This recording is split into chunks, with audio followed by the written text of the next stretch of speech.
Breaking news bird flu దాటికి AP వణికిపోతుంది. కొద్ది రోజులుగా పశ్చిమ గోదావరి, తూర్పు గోదావరి జిల్లాల్లో బర్డ్ ఫ్లూ వ్యాధి వ్యాప్తి విపరీతంగా ఉంది.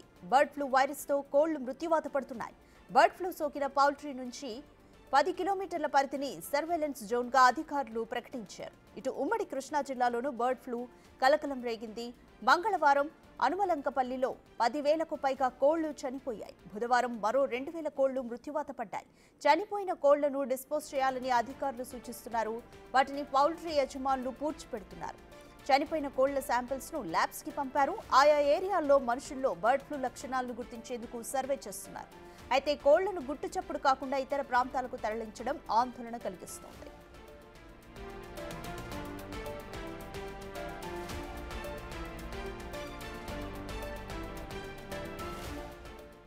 అయితే ఏపీలో బర్డ్ ఫ్లూ కలకలం రేగుతుండటంతో అధికారులు అలర్ట్ అయ్యారు. ఏపీ నుంచి తెలంగాణ వైపు వెళ్తున్న కోళ్ల వాహనాలను తెలంగాణ అధికారులు అడ్డుకుని వాటిని వెనక్కి పంపుతున్నారు.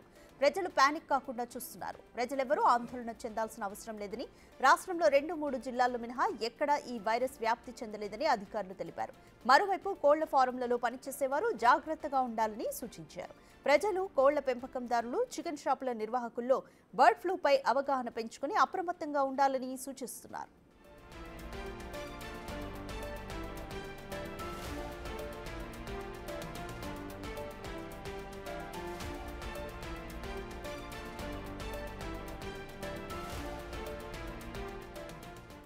ఈ వ్యాధి మరింత ఊపందుకుంటుందని ప్రజలు భయపడుతున్నారు. అయితే అనవసరంగా భయాందోళన చెందాల్సిన అవసరం లేదని జిల్లా యంత్రాంగం ప్రజలకు తెలిపింది.